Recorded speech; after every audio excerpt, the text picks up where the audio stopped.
Hindi yan special effects. Aktual na kuha yan ng lamunin ng apoy na nagmula sa kidlatang Gila National Forest sa New Mexico, USA. Pinalikas na lahat ng mga residente sa paligid.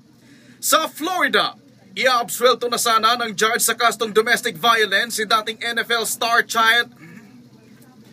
Sa Florida, iaabsuelto na sana ng judge sa kasong domestic violence si dating NFL star Chad Johnson nang bigla nitong hampasin ng abogado niya sa puwet. Kulong na siya ng 1 buwan, may community service at counseling pa siya. Eto naman, walang halong joke. Patapos na ang newscast ng French anchor na ito sa Canada nang bigla siyang mag-nosebleed. Literal!